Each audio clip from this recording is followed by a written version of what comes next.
Hello, viewers. Welcome back to our YouTube channel, English Made Easy by Teacher Ezra. Today, we are continuing our study on Henrik Ibsen's A Doll's House. Today's study will be on episode 5 of Act 1, and that is the last episode of this text. So, episode 5 of A Doll's House, Act 1, begins in the wake of Krogstad's visit to the Helmers. Krogstad blackmails Nora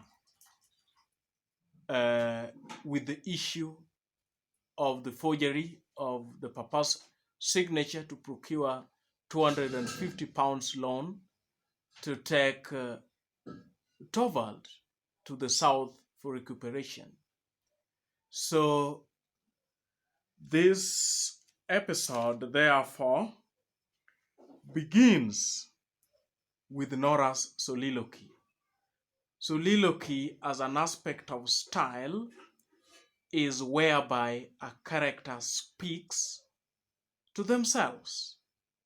And it's very important that whenever a character speaks to himself or to herself, it shows some kind of emotional turmoil going on in the mind of someone.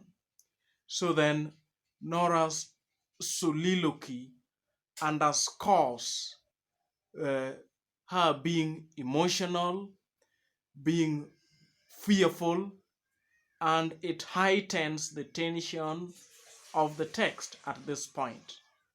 The conflict rises at this point. The Nora soliloquies, nonsense, that is on page 42. Trying to frighten me like that? I am not so silly as he thinks. No, it's impossible. I did it for love's sake. So then Nora's defiance continues to be seen. And Nora believes still that there must be some laws that allows a wife to save the life of the husband. Again, moving from the soliloquy that we have there, we also see Nora coming out as dishonest. Immediately, Krogstad leaves. We see Nora telling her children not to tell anybody about Krogstad's visit. She goes on to say that the children should not even tell their father, Torvald. This one brings Nora as deceitful. She is keeping some secret, and then she is a liar.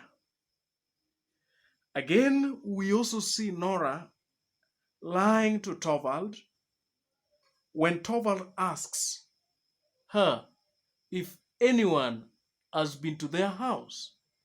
Nora says no.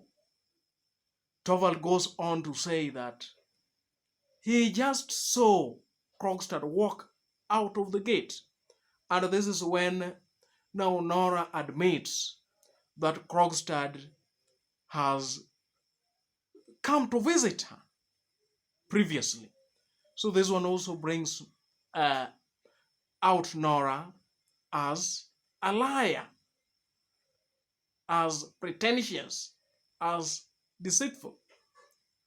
And that one brings the issue of deceit, the issue of dishonesty in this house. And this dishonesty is brooding as a result of the secret that Nora does not want her husband to know, that she procured a loan without the consent of her papa, as Torvald believes, and that she's the one who signed the bond instead of the father doing so. So, in trying to protect that secret, in trying to protect Torvald from getting to know of the secret, then Nora is seen to be uh, deceitful. After realizing that Nora has lied, Torvald goes on to use the normal, the common pet names that we have known him to always use. Torvald tells Nora that his little songbird must must have a clean beak to chap with. So the language here is metaphorical in that the words that come out of Nora's mouth should bring her out as innocent. So a woman in this society, the place of the woman in this society is that we expect some kind of docility in the women. They should be timid, they should be docile, and they should be seen as innocent. And there is also the use of the onomatopoeic word there. That is, and onomatopoeia is an aspect of style in which a certain word is used to describe a given sound produced by an object, an animal, or just anything. In this case, the sound is the sound chap. So the metaphorical language used there and the onomatopoeic word used there tends to underscore the role or the place of the woman in the society, such that women are patterned to behave in a certain way. They should be timid, they should be docile. Going on with the discussion of this episode 5, we see Torvald coming out as commanding when he tells Nora that he wants the topic about Krogstad to now finally come to a halt. After that, we see Nora's tact come into play. And by the way, Nora has understood the kind of a man that she's living with. We can remember what she said while broaching the subject of trying to persuade Torvald to find a place for Mrs. Lind at the bank. We can remember that Nora premised her argument in the fact that Torvald is an intelligent man and that Christine Lind would love to work under such a smart man.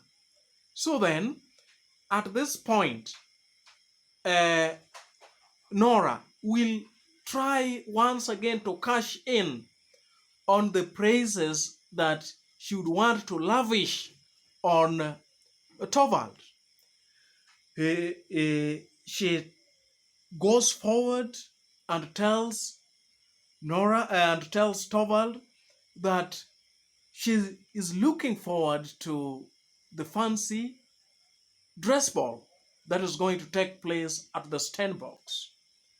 And then she seems to please Torvald when she says that she can't hit upon anything that will do because everything she thinks of seems so silly and insignificant.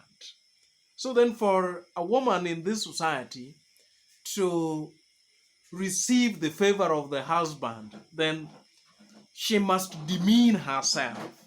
Nora must demean herself to an extent that she feels that whatever she thinks about is silly and insignificant. And it is very interesting to see how Torvald reacts to this.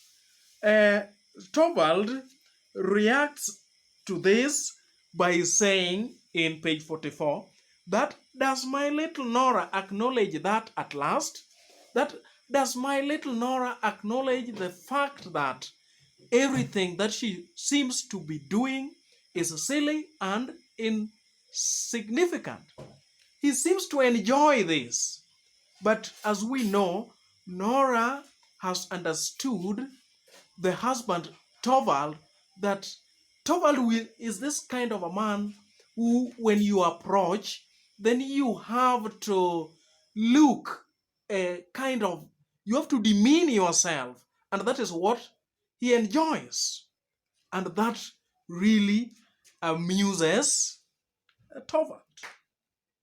She then goes ahead and tells Torvald that Torvald has a good taste, and as she wants to look nice at that fancy dress ball, then Torvald, with his good taste, should take her in hand and decide what she shall go as and what sort of a dress she shall wear. That is the tact that uh, Nora uses. She wants uh, Torvald to feel that uh, he has patronage over Nora, and that is what will really amuse Torvald. So, a woman in this society, for a woman in this society to at least uh, find a little success, then this woman must always try to accept her subordinate role in the society. Then, for Nora to get things done to her, we realize that she has to demean herself.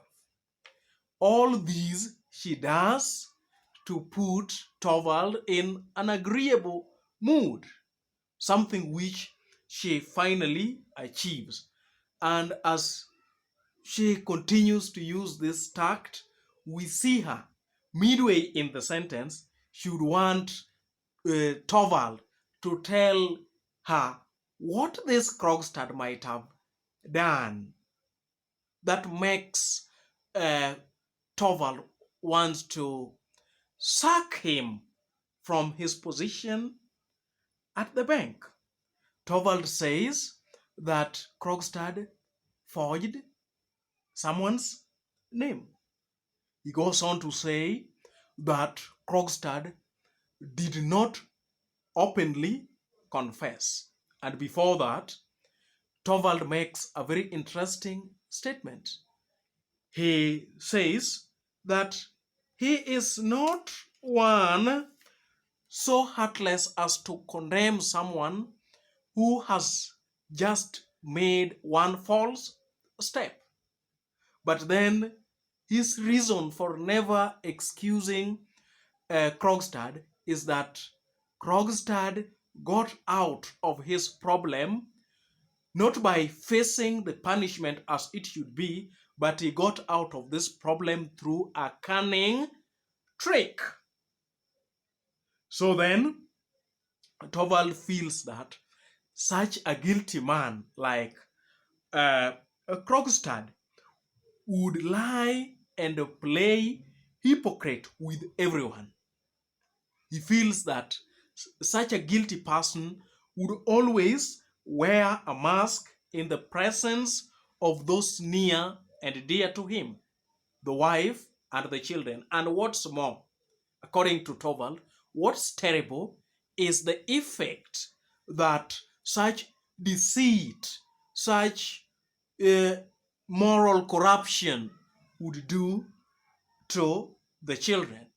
He says that in such a case, the children will grow up in an atmosphere of lies, and such a guilty man would infect and poison the whole life of a home.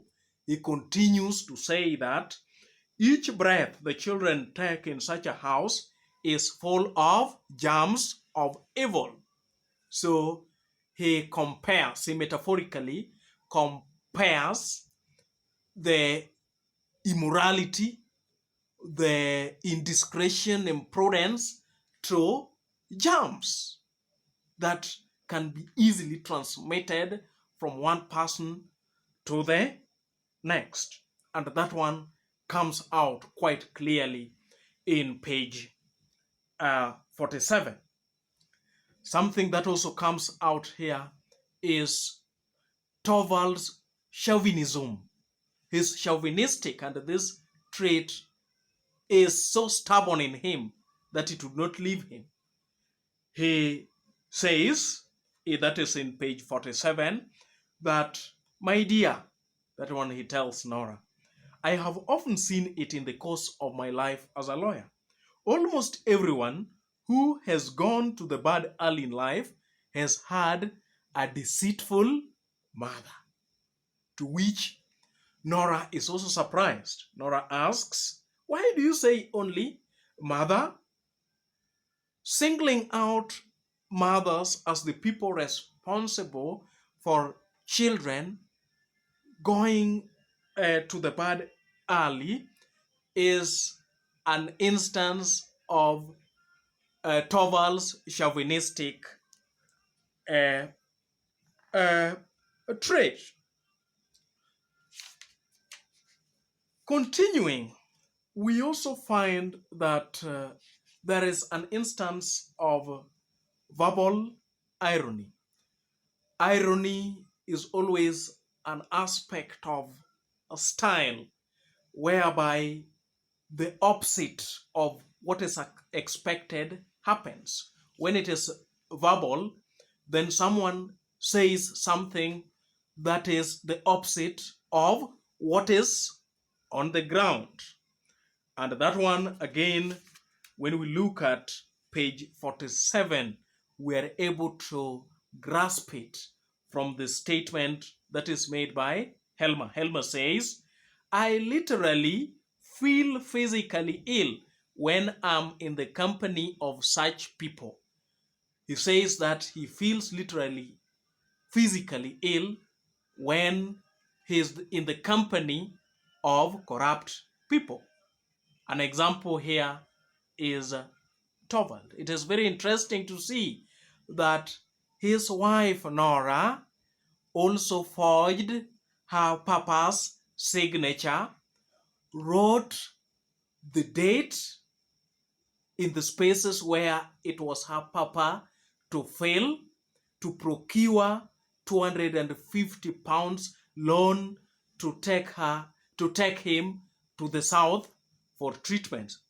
So Torvald is unaware that right before him, his wife Nora is also guilty of indiscretion, guilty of moral corruption. So his statement here is quite ironical.